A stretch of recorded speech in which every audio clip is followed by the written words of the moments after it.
Southern Sudan, 2008.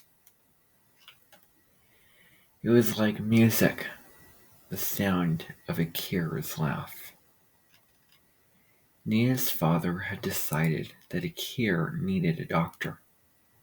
So Nia and her mother had taken Akira to the special place, a big white tent full of people who were sick or hurt,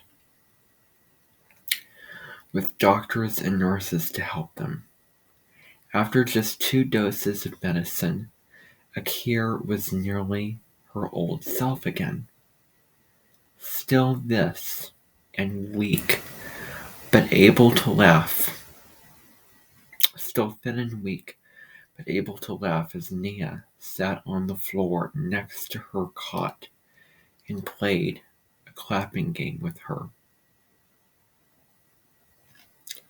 The nurse, a white woman, was talking to Nia's mother.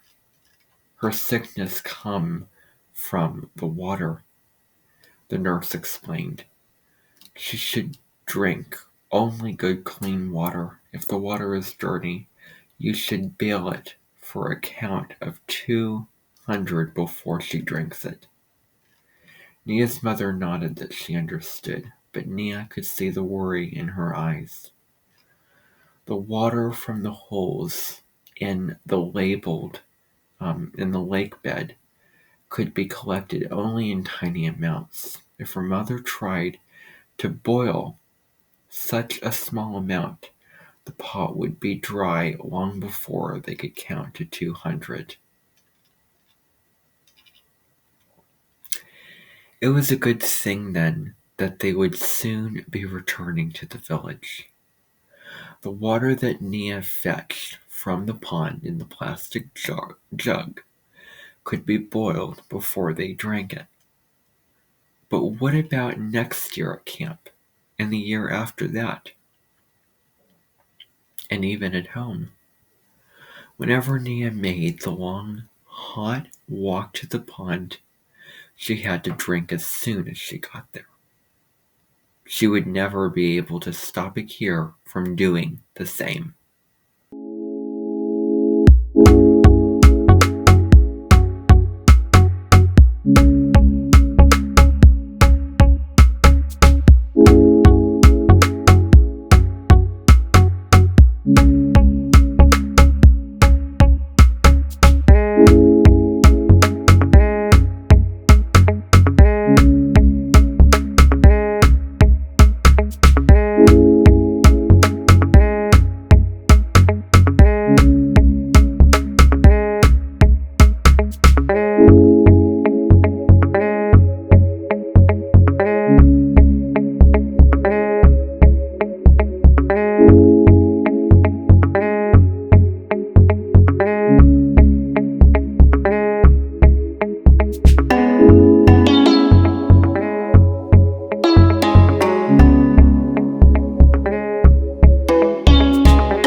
A Long Walk to Water, Chapter 8. Southern Sudan, 1985. The lake's surface was calm, and once the boats had pulled away from the shore, there was not much to see, just water and more water. They paddled for hours. The scenery in motion was so monotonous that Salva might have slept, except he was afraid that if he did, he might fall over the side. He kept himself awake by counting the strokes of Uncle's paddle and trying to gauge how far the canoe traveled with every 20 strokes. Finally, the boats pulled up to an island in the middle of the river. This was where the fishermen of the Nile lived and worked. Salva was amazed by what he saw in the fishing community. It was the first place in their weeks of walking that had an abundance of food. The villagers ate a lot of fish, of course, and hippo and crocodile meat as well, but even more impressive were the number of crops they grew: cassava, sugarcane, yams. It was easy to grow food when there was a whole river to water the crops. None of the travelers had money or anything of value to trade, so they had to beg for food. The exception was Uncle. The fisherman gave him food without having to be asked. Salva could not tell if this was because Uncle seemed to be the leader of the group or because they were afraid of his gun. Uncle shared his food with Salva: a piece of sugar cane to suck on right away, then fish that they cooked over a fire and yams roasted in the ashes. The sugar cane juice soothed the sharpest edge of Salva's hunger. He was able to eat the rest of the meal slowly, making each bite last a long time. At home, Salva had never been hungry. His family owned many cattle. They were among the better-off families in their village of Lone Arik. They ate mostly porridge made from sorghum and milk. Every so often, his father went to the marketplace by bicycle and brought home bags of beans and rice.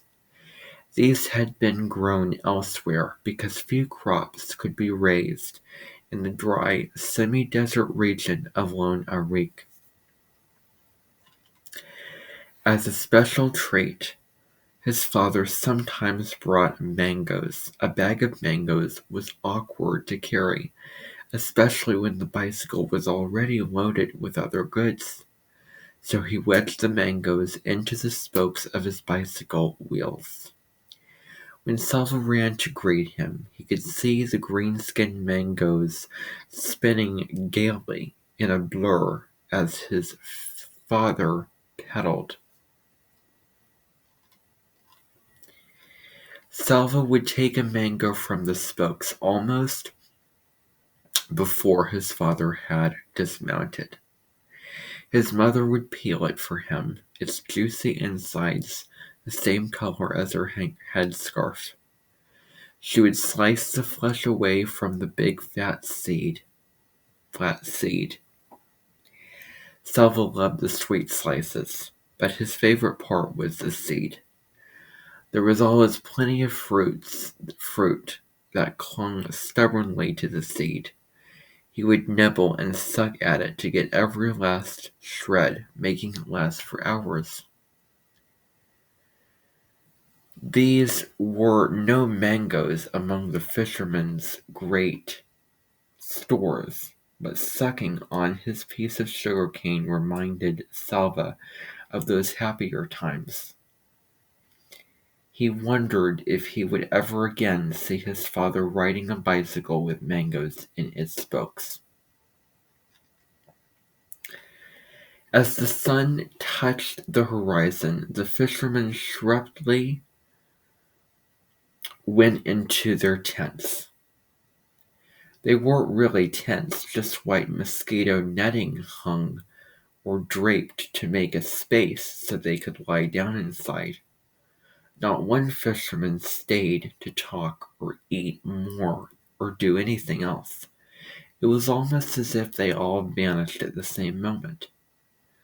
Only a few minutes later, mosquitoes rose up from the water, from the reeds, from everywhere. Huge dark clouds of them appeared, their high-pitched white whine filling the air. Thousands, maybe millions of hungry mosquitoes massed so thickly that in one breath Salva could have ended up with a mouthful if he wasn't careful.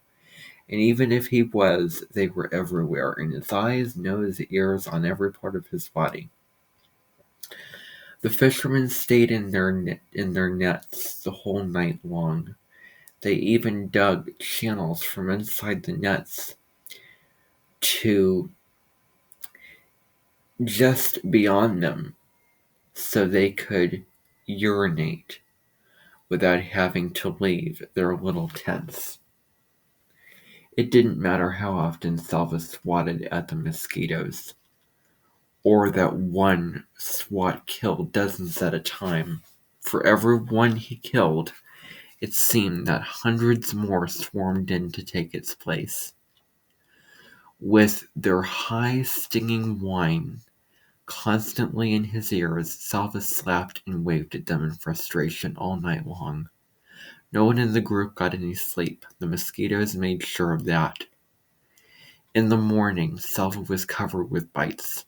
The worst ones were in the exact middle of his back, where he couldn't reach to scratch. Those he could reach, though he scratched, until they bled. The travelers got into their boats one more time to paddle from the island to the other side of the Nile. The fishermen had warned the group to take plenty of water for the next stretch of their journey.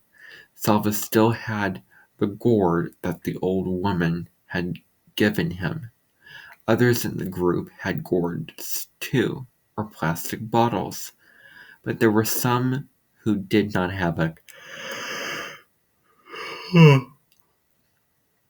Others in the group had gourds too, or plastic bottles, but there were some who did not have a container. They tore strips from their clothing and soaked them in a desperate attempt to carry at least a little water with them. Ahead lay the most difficult part of their journey, the Akobo Desert.